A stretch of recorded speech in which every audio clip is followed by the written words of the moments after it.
여기 지금 맨하탄 전경이 보이잖아요. 야경인데 너무 아름답습니다. 이런 곳에 지금 우리가 살고 있습니다. 믿겨지세요? 바쁘셔서 맨하탄 나가실 기회도 별로 없으신데 저기 어딘가에서 오늘 381명의 우리 시니어 성도님들께서 모처럼 또 이렇게 휴가와 또 기도와 또 세미나들을 위하여서 크루즈를 타고 출발하셨습니다. 다음 주 수요일 날 도착하시게 되는데 그동안의 안전과 또 건강을 위해서 계속 기도해 주시기를 바라고 오늘 설교 끝나고 기도할 때 같이 또 기도하도록 하겠습니다. 잘 들리시나요? 네. 옛날 여러분들 그 가수 가운데 세시봉 아시죠? 네, 세시봉이 곧 뉴욕에 오신다는 소문이 지금 들리고 있는데 많이들 여러분들 그 노래 들으시고 또 기타를 배우시고 하시던 분들도 계실 것입니다. 그 세시봉의 일원이었던 윤형주 장로님이 집사 시절에 한 분을 전도를 했는데 그분이 누구냐 하면은 이만재 씨라고 하는 분입니다. 이 카피라이트계에서는 거의 전설적인 그러한 인물이신데 이분이 광고를 하게 되면은 짧은 그 말들을 귀에 쏙쏙 들어오게 해서 광고 효과를 극대화하는 그러한 이 문구를 카피라이트라고 이야기를 합니다. 여러분들이 아실런지 모르겠지만은 동원 참치 살코기 캔 들어보셨나요? 기억나시죠? 손이 가요, 손이 가. 새우깡에 손이 가요. 이것도 이분이 만드신 거고, 사나이 대장부가 울긴 왜 울어, 농심 신라면 이런 카피라이트도 하고 이분 만든 게 굉장히 많더라고요.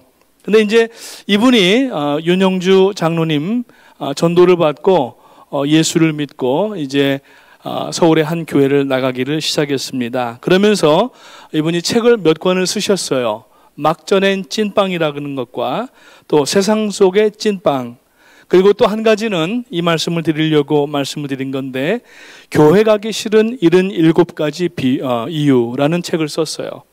그래서 도대체 뭘 썼나 하고서 이렇게 오늘 77가지를 살펴보니까 그 중에 5가지가 77가지 중에 5가지가 교회 가면은 헌금 이야기를 너무 많이 한다, 이런 이야기를 이분이 썼어요. 나중에 이제 예수 믿고 제대로 믿고 이제 은혜 받고 나서는 이제 예수 안 믿으면은 손해보는 77가지라고 책을 또 썼는데 종교개혁자 요한 칼빈은 당시 중세 교회를 가리켜서 교회의 문제는 돈에 대해 너무 많이 이야기하는 것이 아니라 돈에 대해 바른 이야기를 안 하는 것이 문제다라고 이야기를 했습니다.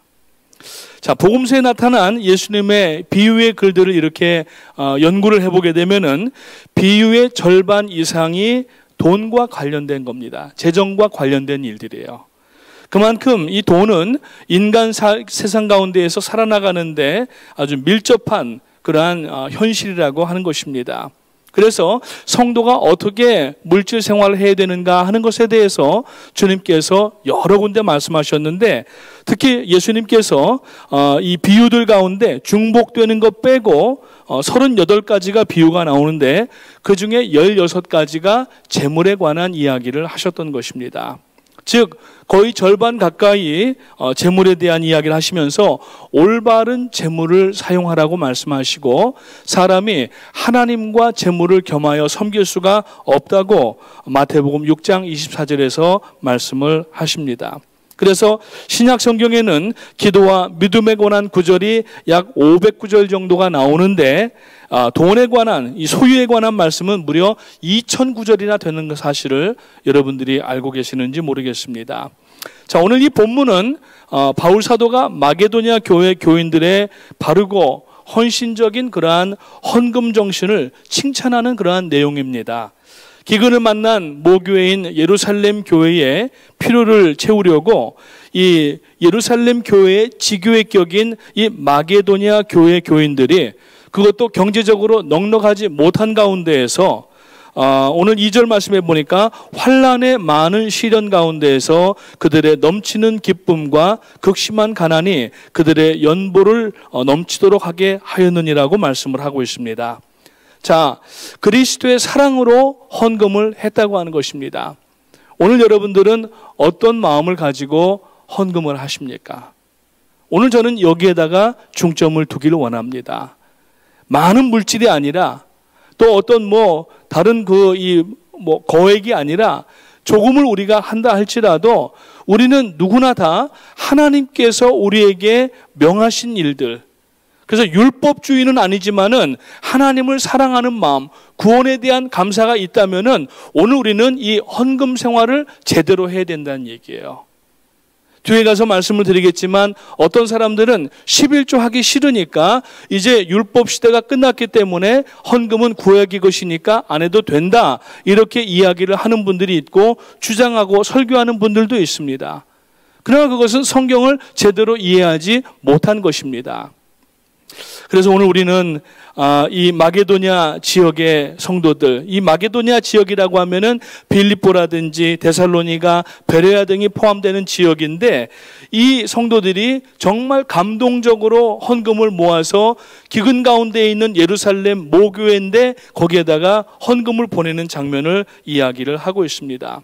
그래서 오늘 7절 후반절에 있는 말씀에 보니까 모든 일에 풍성한 것 같이 이 은혜에도 풍성하게 할지라 그랬어요. 오늘 우리가 하나님 앞에 받은 은혜가 얼마나 많습니까? 첫째는 십자가의 보혈로 구원받은 거예요. 이것보다 가치 있고 값어치 나가는 게 어디 있겠습니까? 뿐만 아니라 이제 감사절을 주일을 며칠 남겨놓지 않았지만은 감사절에 우리가 감사를 하는데 1년 동안 하나님께서 우리 가정과 또 개인과 자녀들과 여러분들의 생업과 우리 교회에 부어주신 것을 생각하면은 오늘 우리가 헌금을 하나님 앞에 올바른 정신을 가지고 해야 되지 않는가, 이 시점에서 한번 여러분들과 말씀을 나누기를 원합니다. 그래서 오늘 본문을 통하여서 우리는 이 마게도냐 성도들을 통하여서 헌금의 올바른 정신을 다시 한번 회복하고, 여러분 우리가 하나님께서 헌금을 취소하시거나 없애버리신 것이 아니라는 사실을 분명히 알으셔야 됩니다. 하나님은 적선을 원하지 않으시고 우리들의 마음이 담긴 물질을 받기를 원하십니다. 그것도 물질이 목적이 아니라 우리들의 마음을 받기를 원하시는 것입니다. 믿으십니까? 아멘. 그렇기 때문에 오늘 우리는 내가 지금 하나님 앞에 헌금을 어떤 자세로 하는가, 그저 사람들 보기에 부끄럽지 않게 돈이라도 이렇게 손이라도 넣었다 빼는 신용을 해야 되겠다. 오늘날 또 우리는 코로나 이후로 다 헌금함에다가 넣지 않습니까?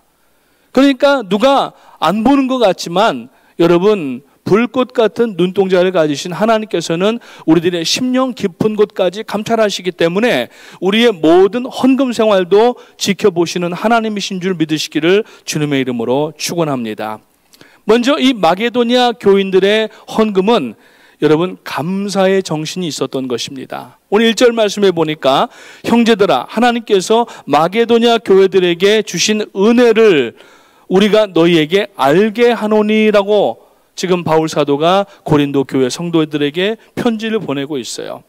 자, 오늘 이 본문 가운데 지금 은혜라고 하는 단어가 많이 나타납니다. 1절에도 보면은 4절과 6절과 7절과 9절과 계속하여서 은혜라고 하는 단어가 나타나요.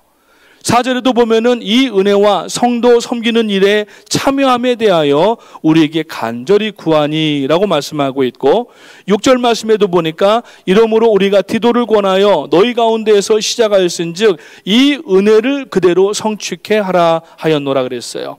7절 말씀에도 보면은 오직 너희는 믿음과 말과 지식과 모든 간절함과 우리를 사랑하는 이 모든 일에 풍성한 것 같이 이 은혜에도 풍성하게 할지라 그랬어요. 이 은혜에도 풍성하게 할지라.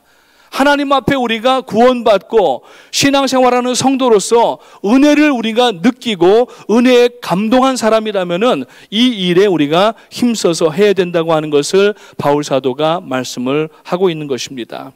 그래서 에베소서 2장 8절 말씀에 보면은 바울 사도가 너희는 그 은혜에 의하여 믿음으로 말미암아 구원을 받았으니 이것은 너희에게 난 것이 아니요 하나님의 뭐라고 그랬어요? 선물이라 그랬어요. 선물은 기프트입니다. 이거는 아무런 대가 없이 그냥 주는 거예요. 누군가가 공로가 있고 일을 했다면은 거기에 상응하는 대가를 지불하는 것을 우리는 임금이라고 이야기를 합니다.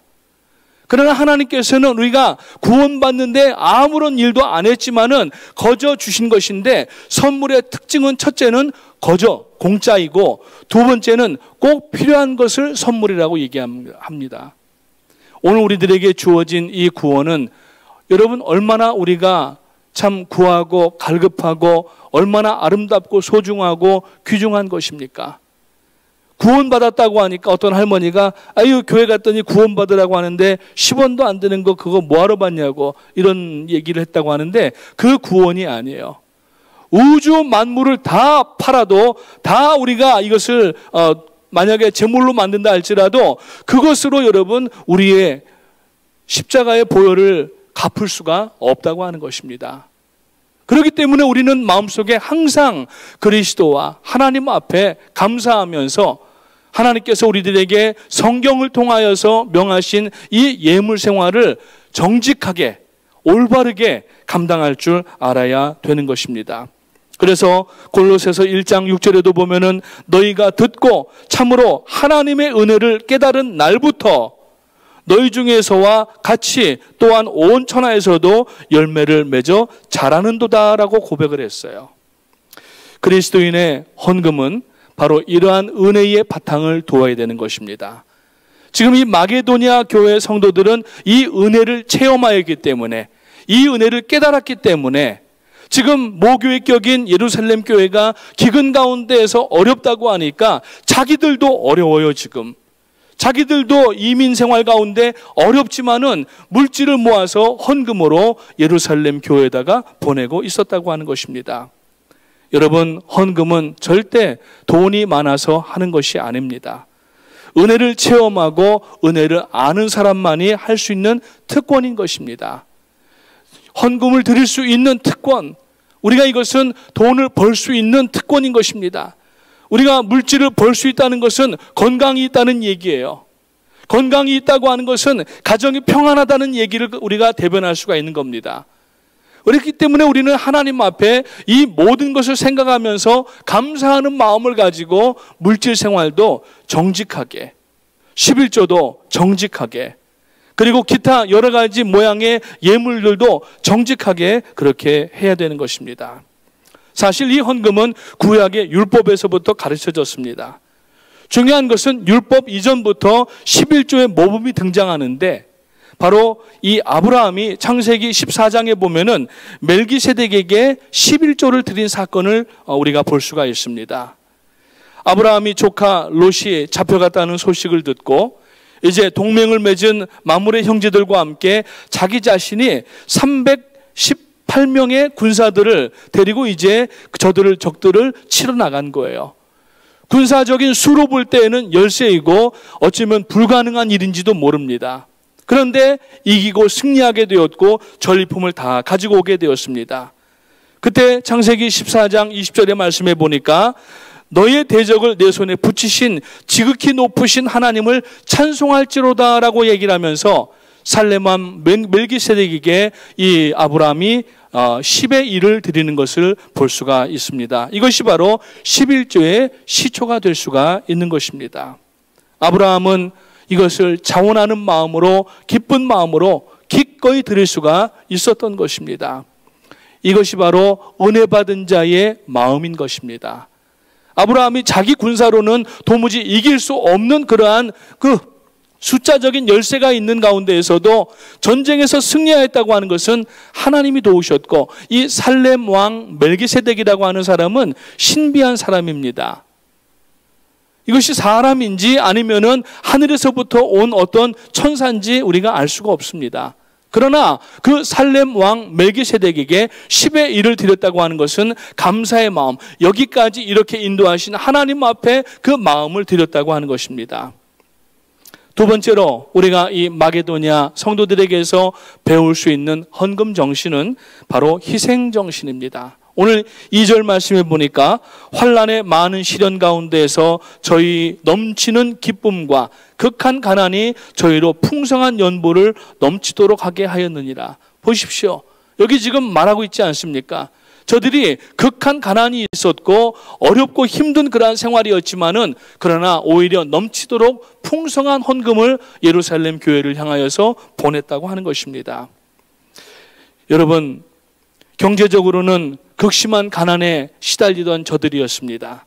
그럼에도 불구하고 저들이 물질을 모으는 것을 억지로 하는 것이 아니라 기쁨으로 그것을 모아서 모교회에 보냈던 것입니다. 그래서 3절 말씀을 보니까 3절에 뭐라고 얘기합니까? 내가 증거하노니 저희가 힘대로 할 뿐 아니라 힘에 지나도록 자원하였다라고 얘기를 합니다. 이것이 바로 헌금하는 정신입니다.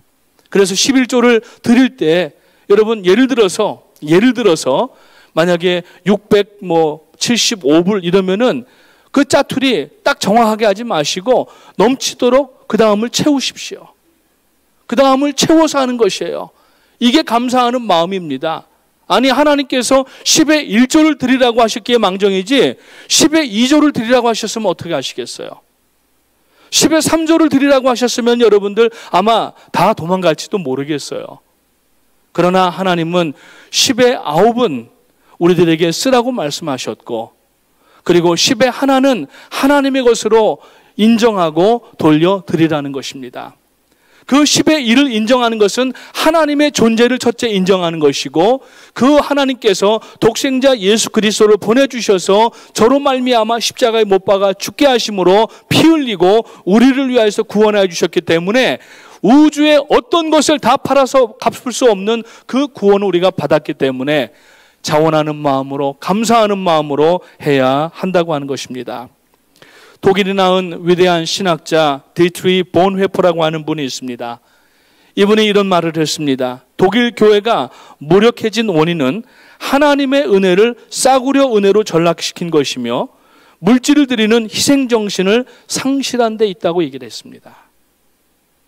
오늘 이 이야기가 비단 옛날에 이 본회퍼 목사님이 지금 자기네 나라에게만 얘기하는 것이 아니라 오늘 우리들에게 하는 이야기로 받아들여야 될 줄로 믿습니다. 우리들의 구원은 여러분 얼마나 소중하고 아름답고 어디 가서 얻을 수 없는 오직 예수 그리스도 안에만 있는 생각해 보면은 내가 예수를 만나고 영접하고 하나님의 자녀가 된 것은 이것은 하나님의 은혜가 아니면은 안 되는 겁니다. 만약에 지식으로 하나님을 믿는다고 하면은 세상에 석박사 학위를 가지고 있고 많은 공부를 했던 사람들이 왜 하나님을 못 믿겠습니까? 그러나 하나님을 믿는다는 것은 우리들의 지식이 아니라 우리들의 판단이 아니라 하나님의 은혜가 작용하였다는 것을 다시 한번 우리가 깨닫고 얼마나 가슴에 안도감을 갖고 얼마나 감사하고 이것이 얼마나 소중한 일인가 하는 것을 다시 한번 깨닫고 우리도 마게도냐 이 성도들처럼 하나님 앞에 물질 생활 가운데 정직과 헌신으로 감당하시는 여러분 되시기를 주님의 이름으로 축원합니다. 여러분 고린도 후서에 보게 되면은 바울 사도가 글을 또 쓰면서 이 심고 거두는 법칙을 얘기를 하는데 헌금에 대한 이야기를 합니다. 성경을 관통하는 여러 가지 주제가 있는데 그 중에 하나가 심고 거두는 법칙이에요. 심은 대로 거두게 되는 겁니다. 심지 않은 데서 거두는 법이 없다고 주님 말씀하십니다. 오늘 여러분 이 11조와 모든 연보들은 하나님 앞에 심는 것입니다. 그래서 우리가 하나님 앞에 고린도후서 9장 5절부터 8절까지 말씀을 보면은 그러므로 내가 이 형제들로 먼저 너희에게 가서 너희가 전에 약속한 연보를 미리 준비하게 하도록 권면하는 것이 필요한 줄 생각하였노니 이렇게 준비하여야 참 연보답고 억지가 아니니라. 이것이 곧 적게 심는 자에게 적게 거두고 많이 심는 자에게 많이 거둔다 하는 말이로다. 각각 그 마음에 정한 대로 할 것이요 인색함이나 억지로 하지 말지니 하나님은 즐겨내는 자를 사랑하시느니라. 하나님이 능히 모든 은혜를 너희에게 넘치게 하시나니 이는 너희로 모든 일에 항상 모든 것이 넉넉하여 모든 착한 일을 넘치게 하려 하심이라고 말씀을 하고 있습니다. 아멘이십니까? 아멘. 여러분 헌금을 통하여서도 우리가 신앙의 증거들을 얻어야 되는 겁니다. 하나님의 기적을 맛볼 줄 알아야 되는 것입니다. 저희가 다른 지역에서 사역을 할 때에 어떤 분이 예수는 아직 믿지는 않았어요. 성경은 1년이면 몇 독을 하신대요. 부인만 교회 왔다가 라이드 주고 끝날 때 이게 와이프 픽업해서 가시는 분이에요. 어느 날 이분이 땡스기빙 연휴에 친구분이 미시간에 사는데 그분도 의사예요.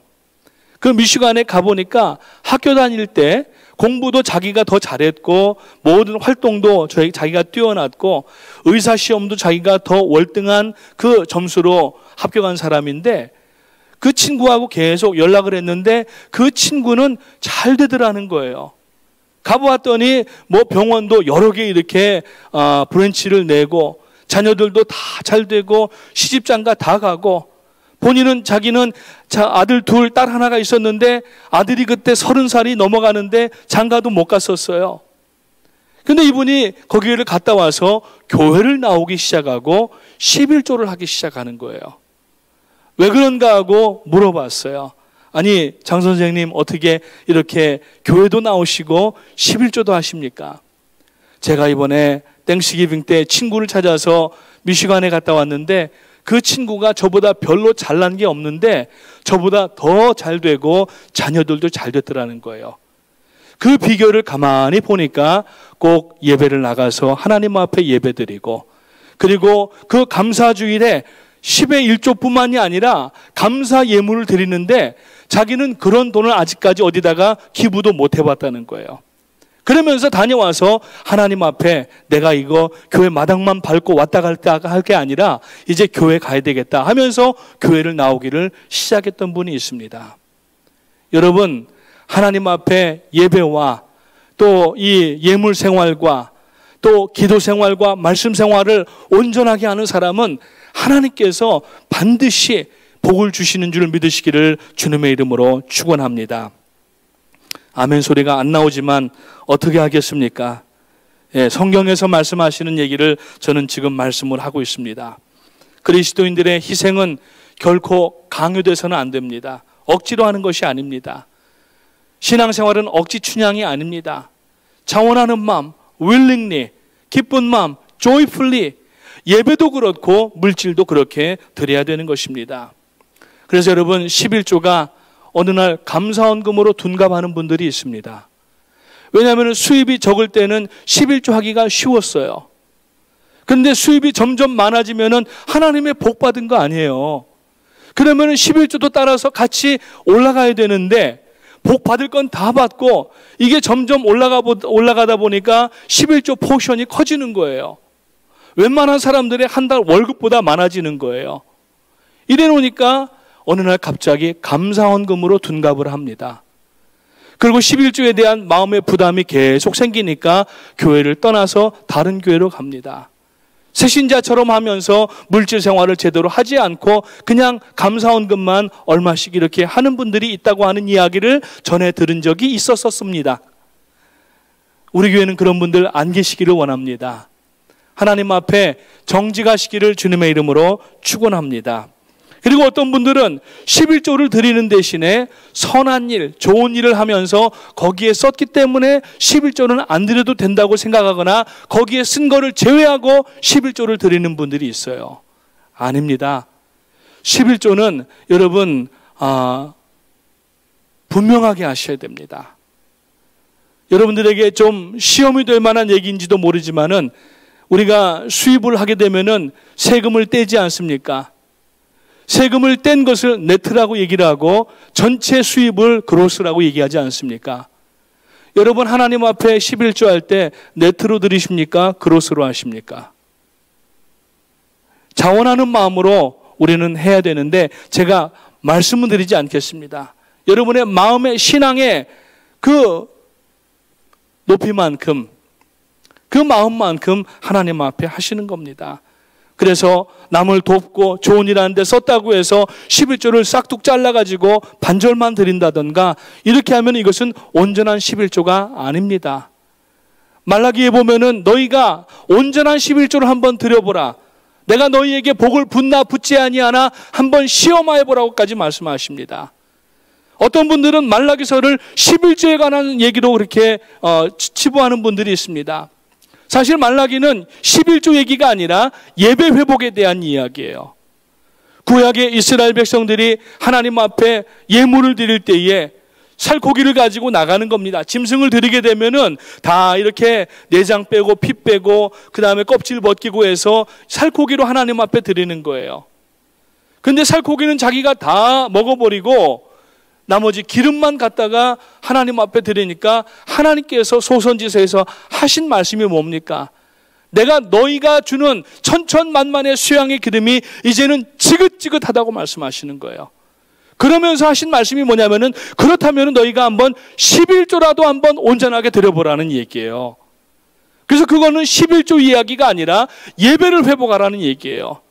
전심으로 하나님 앞에 예배를 회복하고 드림도 하나님 앞에 온전하게 드리려고 하는 것이 바로 말라기의 요지인 것입니다.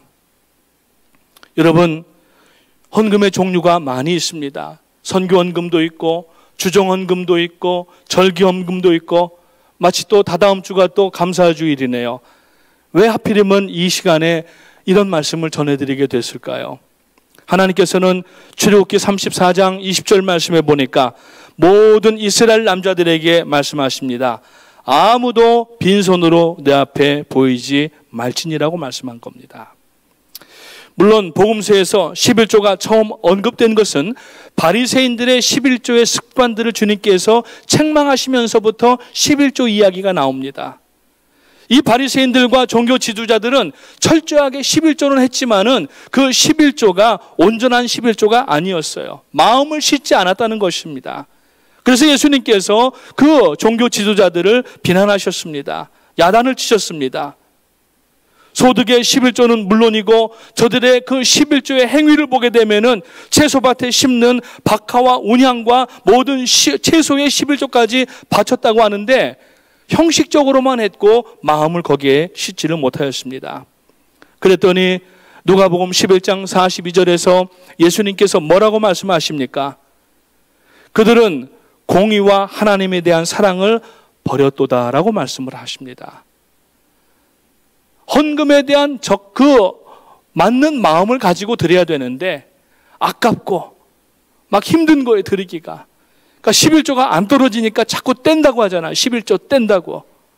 11조는 떼는 게 아니라 구분하여서 드리는 것입니다. 아멘. 11조 떼는 게 아닙니다. 세금 떼는 게 아닙니다.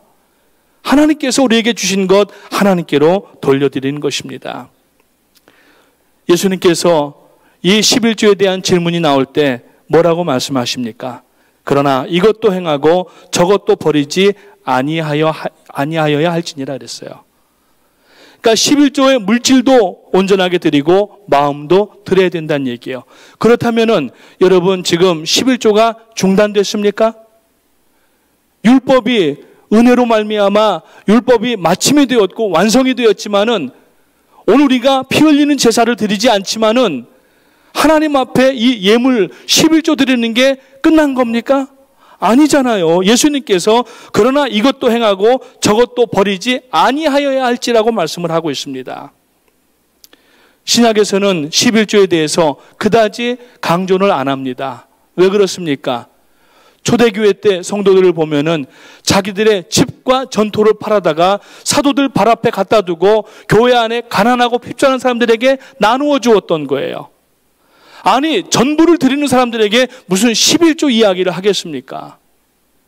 그러나 이제는 우리가 하나님 앞에 비록 안식일이 주일로 전이됐지만은 안식일을 지키는 그 마음으로 오늘 주일도 지켜야 되는 줄 믿으시기를 주님의 이름으로 축원합니다.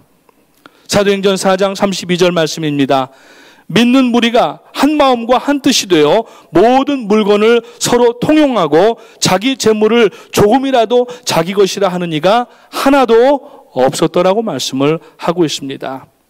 그래서 오늘 5절 말씀을 보니까 우리의 바라던 것뿐 아니라 저희가 먼저 자신을 주께 드리고 또 하나님 뜻을 조차 우리에게 주었도다라고 말씀을 합니다. 그들에게 헌금이라고 하는 것은 그냥 단순하게 한두 푼 돈이 아니었습니다. 객지 생활 가운데에서 돈은 어쩌면은 생명과 같았을지도 모릅니다. 오늘 이민 생활하는 우리들 한번 돌아보시기 바랍니다. 물론 뭐 돈 많은 분들이야 상관이 없겠지만은 우리 가운데 그렇게 큰 부자들이 어디 있으십니까? 예를 들어서 우리가 수입이 없으면은 한두 달은 견딜지 모르지만은 길거리로 나앉을 수밖에 없는 것이 지금 미국의 금융 시스템인 것 같아요. 하나님이 지금 우리를 길바닥에서 자지 않게 하시고 지금 먹을 양식과 냉장고를 열기만 하면은 음식들이 썩어 나가지 않습니까? 여러분들 자동차 다 타고 다니시지 않습니까? 누우면은 지금 코지한 침대에서 따뜻하게 이불 덮고 주무시지 않습니까? 아침에 일어나면은 그래도 몸이 회복돼서 상쾌하지 않으십니까? 지금 여러분 이스라엘과 그 가자지구 그리고 우크라이나에 보게 되면은 포성 가운데에서 지붕도 없는 곳에서 자다가 잠 깨는 사람들이 얼마나 많이 있습니까? 병원에서 그 진통제를 맞고 새벽 5시, 6시나 돼야 겨우 잠자리에 이제 눈 조금 붙이시는 분들이 얼마나 많이 있습니까? 우리는 구원받은 기쁨도 마찬가지지만은 그러나 삶 가운데 건강 주시고 재물 주시고 가정 주시고 아름다운 교회 주신 것을 감사한다면은 여러분 물질 생활을 그냥 체면 치레로 그렇게 하는 것이 아니라 하나님 앞에 마음과 정성을 다해서 드리는 삶이 되어야 될 줄로 믿습니다. 여러분 개미와 배짱이 이야기 아시죠? 어릴 때 다들 많이 듣고 이렇게 배우셨잖아요. 더운 여름날 개미가 추운 겨울을 대비하여서 땀을 뻘뻘 흘리면서 먹이를 자기 집에다가 이렇게 저장을 합니다. 그동안에 배짱이는 나무에 걸터 앉아가지고서 바이올린을 켜면서 띵까띵까 하면서 놀고 있는 거예요. 겨울이 왔습니다. 개미는 가족들과 함께 그동안에 모았던 것을 먹으면서 겨울을 지나는데 이 배짱이는 그 가족들이 개미 가족들이 밥 먹는 것을 보면서 밖에서 부러워서 눈물 흘리는 그 장면을 아마 여러분들이 보셨을 것입니다. 그러나 현대판 개미와 배짱이는 다르답니다. 옛날 얘기처럼 이 개미는 여름에 열심히 일합니다. 그런데 나중에 신경통을 얻었답니다. 병원 다니느라고 벌었던 거 다 까먹고 물질 다 소비한답니다. 말년에 병원 찾아다니느라고 정말 힘들었답니다.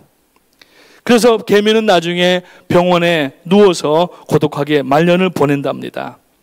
그런데 춤과 노래에 아주 열심히였던 배짱이는 어느 날 연예기획사에 발탁이 되어가지고 이제 그 아이돌이 돼가지고서 엄청난 돈을 버는 부자가 됐다고 합니다. 젊은이들의 우스갯소리입니다. 제가 무슨 말씀을 드리려고 하냐면은 저축하고 그것이 삶의 전부라는 것이 아니라는 겁니다. 우리들은 저축 문화가 있습니다. 그리고 하나님 앞에 주신 것도 감사합니다. 저축 문화도 있어야 되고 소비 문화도 있어야 돼요.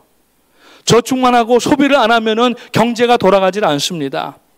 그런데 성도는 저축 문화도 아니고 소비 문화도 아니고 우리가 내핍을 하면서 하나님의 일 가운데 사용하는 천국에 대한 투자가 되어야 됩니다. 그게 바로 뭐냐면은 하나님의 성사역 가운데 여러 가지 모양의 예물을 드릴 줄 알아야 된다는 이야기입니다. 그래서 예수님께서 마태복음 6장 20절에서 이렇게 말씀하십니다. 물질 생활에 대해서 가르치시면서 오직 너희를 위하여 보물을 하늘에 쌓아두라. 거기는 좀이나 동록이 해하지 못하며 도적이 구멍을 뚫지도 못하고 도적질도 못하느니라고 말씀을 하십니다.